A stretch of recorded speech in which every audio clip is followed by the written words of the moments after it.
আসসালামু আলাইকুম ওয়া রাহমাতুল্লাহি ওয়া বারাকাতুহু।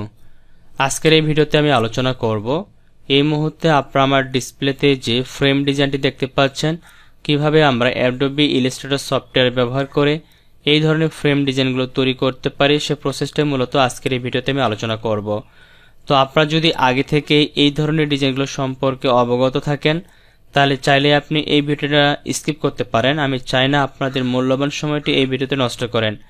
আর যদি না জানা থাকে কিভাবে এই ধরনের ফ্রেম ডিজাইনগুলো তৈরি করতে হয় তাহলে অবশ্যই ভিডিওটা শুরু থেকে শেষ পর্যন্ত দেখবেন। আশা করি এখান থেকে নতুন কিছু শিখতে পারবেন, নতুন কিছু জানতে পারবেন ইনশাআল্লাহ। যদি ভিডিও থেকে কিছু শিখতে পারেন অবশ্যই ফেসবুক পেজটিকে ফলো করে রাখবেন পরবর্তীতে নতুন নতুন আপডেটগুলো সবার আগে পাওয়ার জন্য। আর এই ভিডিওগুলো যদি আপনারা এইচডি কোয়ালিটিতে দেখতে চান এবং ফুল স্ক্রিনে দেখতে চান তাহলে যেতে পারেন আমার ইউটিউব চ্যানেল আওয়াল ক্রিয়েটিভে। ইউটিউবে গিয়ে আওয়াল ক্রিয়েটিভ লিখে সার্চ করলে আমার ইউটিউব চ্যানেলটি পেয়ে যাবেন। সেখানে আপনি এটা ফুল স্ক্রিনে এইচডি কোয়ালিটিতে দেখতে পারেন, অথবা আপনি এখান থেকে কাজটা দেখে দেখে শিখতে পারেন। তো চলুন দেখি কিভাবে আমরা এই ধরনের ফ্রেমগুলো তৈরি করতে পারি সে প্রসেসটা শিখে ফেলি। তো ফার্স্ট অফ অল আমি এখান থেকে এই ডিজাইনটাকে সিলেক্ট করে এখান থেকে কাট করে নিচ্ছি। এরপরে আমি চলে যাব টুল প্যানেলে। টুল প্যানেল থেকে আমাদের যে ইলিপ টুলটি রয়েছে আমরা এখান থেকে ইলিপস টুলটাকে সিলেক্ট করে নেব। এরপরে আমরা টুল প্যানেল থেকে যে সেটিংসগুলো রয়েছে এখান থেকে আমরা একটা কালার দিয়ে নেব। লাইক দিস আমি এখান থেকে এই কালারটা দিয়ে দিয়েছি ফিল কালারের মধ্যে, এবং স্টকের মধ্যে আমরা কোনো কালার রাখবো না, স্টকটাকে ফাঁকা রাখবো। এরপর কিবোর্ড থেকে শিফট বাটন প্রেস করে ধরে রেখে আমরা এইভাবে একটা শেপ ড্র করে নিব। এরপর সিলেকশন টুলে ক্লিক করব, এটা একটু বাম দিকে সরে রাখি। এরপর কিবোর্ড থেকে অল্টার বাটন প্রেস করে কপি করে এবং শিফট বাটন প্রেস করে সোজা একটু ডান দিকে সরে নিচ্ছি। লাইক দিস আমি এটুকু নিলাম। এরপরে এই দুইটাকে আমরা একসাথে সিলেক্ট করে নিব, ক্লিক করব শেপ বিল্ডার টুলে। এরপর এখানে ক্লিক করে একটা কালার দিয়ে দিচ্ছি। লাইক দিস আমি এখান থেকে এই কালারটা নিচ্ছি এবং এই দুই শেপের মাঝখানে যে অংশটুকু আমি এটার উপর একটা ড্রাগ করব, ড্রাগ করে এটাকে আলাদা করে নিব। এরপর এটাকে আমি একটু বাইরে নিয়ে যাচ্ছি, এই দুইটা শেপকে একসাথে সিলেক্ট করে ডিলিট করে দিচ্ছি। এটাকে ডাউন করে নিচ্ছি, এই শেপটাকে সিলেক্ট করে কিবোর্ড থেকে কন্ট্রোল সি দিলাম। এরপরে কিবোর্ড থেকে কন্ট্রোল এফ দিয়ে উপরে পেস্ট করলাম। এরপর শিফট বাটন প্রেস করে একটু ডাউন করে নিচ্ছি, ছোট করে নিচ্ছি এবং এটাকে হালকা এদিকে একটু চ্যাপটা করে দিচ্ছি এবং এটা আরেকটু বড় করে দিচ্ছি। লাইক দিস আমি যেভাবে কাজটা করতেছি এভাবে করবেন তাহলে ব্যাটার একটা আউটপুট পাবেন। এটা একটু বাড়ায় দিচ্ছি। ওকে, দেন দুইটাকে একসাথে সিলেক্ট করে এখান থেকে চলে যাবো উইন্ডো থেকে ক্লিক করবো অ্যালাইন। এখান থেকে মিডল অ্যালাইনটা দিয়ে দিব এবং এখান থেকে বটম অ্যালাইনটা দিয়ে দিব। তারপর এখানে এই শেপের কালারটা চেঞ্জ করে আমি হোয়াইট কালারটা দিচ্ছি এবং এই যে আপনার বড় শেপটা রয়েছে এটা কি কালার নিয়ে কাজ করবেন সেই কালারটা দিতে হবে। তো এটাতে মূলত ব্ল্যাক অ্যান্ড হোয়াইট কালারটা বেশি ব্যবহার করা হয়ে থাকে, এই জন্য আমি এখানে ব্ল্যাক কালারটা পিক করে দিচ্ছি ফিল কালারের মধ্যে। তাহলে আমরা এই ধরনের একটা শেপ পাবো। তো আমি এটা একটা কপি করে নিচ্ছি, তার জন্য অল্টার বাটন প্রেস করে কপি করে একটু সাইডে রাখতেছি, এটা আমাদের পরবর্তীতে কাজে লাগবে। এটা একটু ছোট করে রাখি, এখানে রাখলাম। দেন এটাকে সিলেক্ট করব, সিলেক্ট করে এখান থেকে অবজেক্ট থেকে গ্রুপ বা কিবোর্ড থেকে কন্ট্রোল জি দিলেও হবে। এরপরে কিবোর্ড থেকে শিফট বাটন প্রেস করে ধরে রেখে এই কর্নারে অথবা এই কর্নারে যে কোনো এক পাশে আপনি এটাকে এপাশে 45 ডিগ্রি অ্যাঙ্গেলে রোটেট করে দিবেন। তো এই ধরনের আমরা একটা শেপ পাবো। দেন এটাকে সিলেক্ট করে মাউসের রাইট পাশে ক্লিক করব, এখান থেকে ট্রান্সফর্ম থেকে রিফ্লেক্টে ক্লিক করব। দেন আপনাদের হয়তো এখানে ভার্টিক্যালি থাকতে পারে, তাহলে এখান থেকে অবশ্যই হরিজন্টালি থাকতে পারে, এখান থেকে ভার্টিক্যালি করে দিবেন। এখান থেকে 90 ডিগ্রি থাকবে, দেন কপিতে ক্লিক করবেন। এরপর কিবোর্ড থেকে শিফট বাটন প্রেস করে সোজা ড্রাগ করে একটু মুভ করে ডান দিকে নিয়ে আসবেন। লাইক দিস আমি এটুকু রাখতেছি,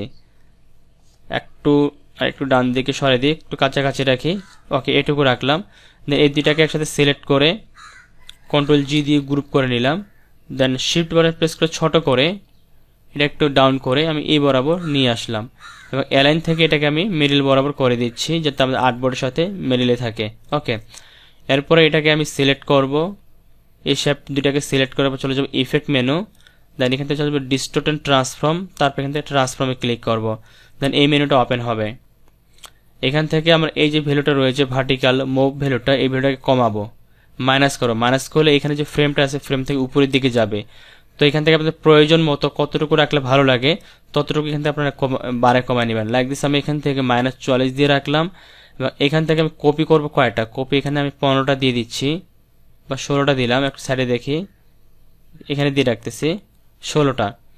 এবার এখান থেকে দেখেন স্কেলের যে ভ্যালুটা কমাবো, এখান থেকে অবশ্যই লিঙ্ক করে রাখবো। যদি লিঙ্কটা তুলে থাকে লিঙ্কটা দিয়ে দিবেন, তারপর এখান থেকে এটাকে মাইনাস করেন 95 ডিগ্রি, তাহলে এই ধরনের একটা ফ্রেম আমরা পেয়ে যাচ্ছি। দেন এখান থেকে কপিটা আমি আরেকটু বাড়াতে পারি, একটু কাছাকাছি রাখি, একটু মাইনাসটা বাড়ায় নিই, এবং এখান থেকে কপিটা একটু বাড়ায় দিই লাইক দিস। এখান থেকে আমি 18 দিতে পারি, এবং এখান থেকে মাইনাসটা একটু কমাই 54, একটু কাছাকাছি নিয়ে আসি শেপগুলা, মানে স্পেসটা আপনি কতটুকু রাখতেছি এখান থেকে ঠিক করে নেবেন। আমি 45 দিতে পারি, এটা হালকা একটু বাড়ায় নি। ওকে, এটুকু রাখলে মনে হচ্ছে ঠিক আছে 96%। তো এইভাবে আপনার সেটিংসটা করে নেবেন, আমি যেভাবে নিয়েছি এভাবে নেওয়ার পর জাস্ট ওকেতে ক্লিক করবেন। এরপরে যেটা করবো সেটা হচ্ছে এই যে শেপটা আমরা নিলাম, এটাকে আমরা আগে গ্রুপ করে নিই, দুটাকে সিলেক্ট করে কন্ট্রোল জি দিয়ে গ্রুপ করি। দেন এটাকে আমরা একটু ছোট করে নিব, ছোট করে নিয়ে এটাকে আমরা এর মাথার অংশে বসাবো এইভাবে। ওকে, তাহলে এইভাবে আরেকটু ছোট করে দিতে পারি এটাকে। এটা কিন্তু আপনাকে প্রয়োজন মতো করতে হবে, আপনি যখন একটা ডিজাইন করবেন কতটুকু রাখলে ভালো লাগে আপনার উপরে ডিপেন্ড করবে। এটাকে সিলেক্ট করে আমি এলাইনে যাচ্ছি, এলাইন থেকে এটাকে মিডল করে দিচ্ছি। মিডল করার পরে এই দুটাকে আমি কিবোর্ড থেকে কন্ট্রোল জি দিয়ে গ্রুপ করলাম, গ্রুপ করে একটু সাইডে রাখি। এরপর চলো যে টুল প্যানেলে এখান থেকে যে লাইন টুলটি রয়েছে, লাইন সেগমেন্ট টুলটাকে সিলেক্ট করে নিব। দেন কিবোর্ড থেকে শিফট বাটন প্রেস করে ধরে রেখে ড্র্যাগ করে একটা এইভাবে শেপ তৈরি করে নিব।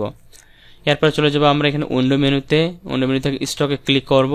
দেন এখান থেকে স্টকের ওয়েটটা একটু বাড়াই দিব লাইক দিস। এখান থেকে আমি 9 করে দিলাম। এরপর এখান থেকে প্রোফাইল এখানে ক্লিক করব। হয়তো আপনাদের না শো করাতে পারে, এখান থেকে হয়তো আপনাদের হাইট থাকতে পারে, যদি হাইট থাকে এই 3 ডটে ক্লিক করে শো করবেন। এখান থেকে ইউনিফর্মে ক্লিক করে এটাকে দিয়ে দিবেন যে ওয়েট প্রোফাইল 4 দিয়ে দিবেন, এবং এখান থেকে রিফ্লেক্ট করে দিবেন, মানে নিচ থেকে যেন উপরের দিকে যায়।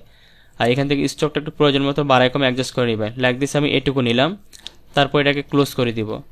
এরপরে আমি এই দুইটাকে একসাথে সিলেক্ট করে আবার অ্যালাইনে ক্লিক করতেছি, তাই কিন্তু মেরিলে করে নিলাম।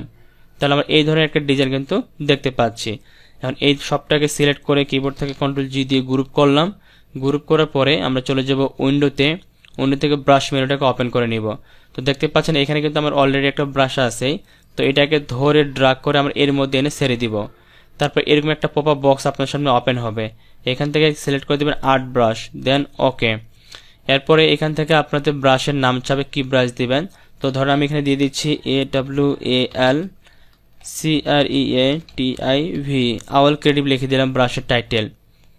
এরপরে এখান থেকে মুভ, ব্রাশটা আমরা কোন দিক থেকে কোন দিকে আসবে, ডান থেকে বামে যাবে নাকি উপর থেকে নিচের দিকে হবে, এখানে বিভিন্ন ধরনের অ্যাঙ্গেল দেওয়া আছে। তো আপনি এটাকে নিচ থেকে উপরের দিকে দিতে পারেন বা উপর থেকে নিচের দিকে দিতে পারেন। তো আমি এখানে প্রথমে উপর থেকে নিচের দিকে দিচ্ছি, আর এদিকে কোনো কিছু পরিবর্তন করতেছি না, দেন ওকেতে ক্লিক করব।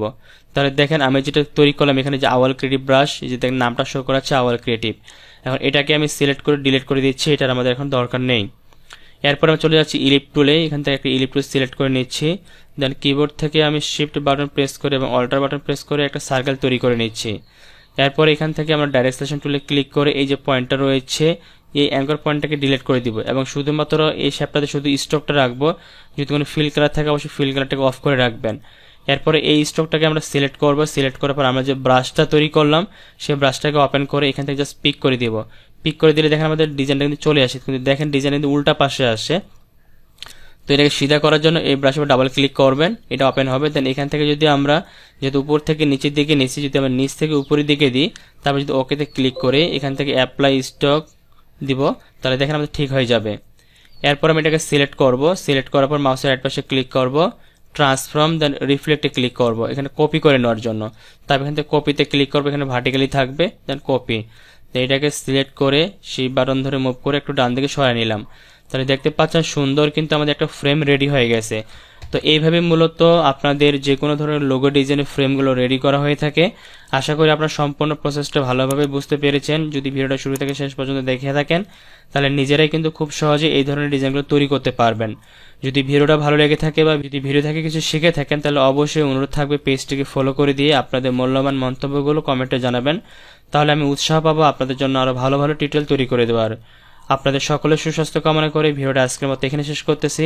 সবাই ভালো থাকবেন, সুস্থ থাকবেন, দেখাবেন নেক্সট ভিডিওতে। আল্লাহ হাফেজ।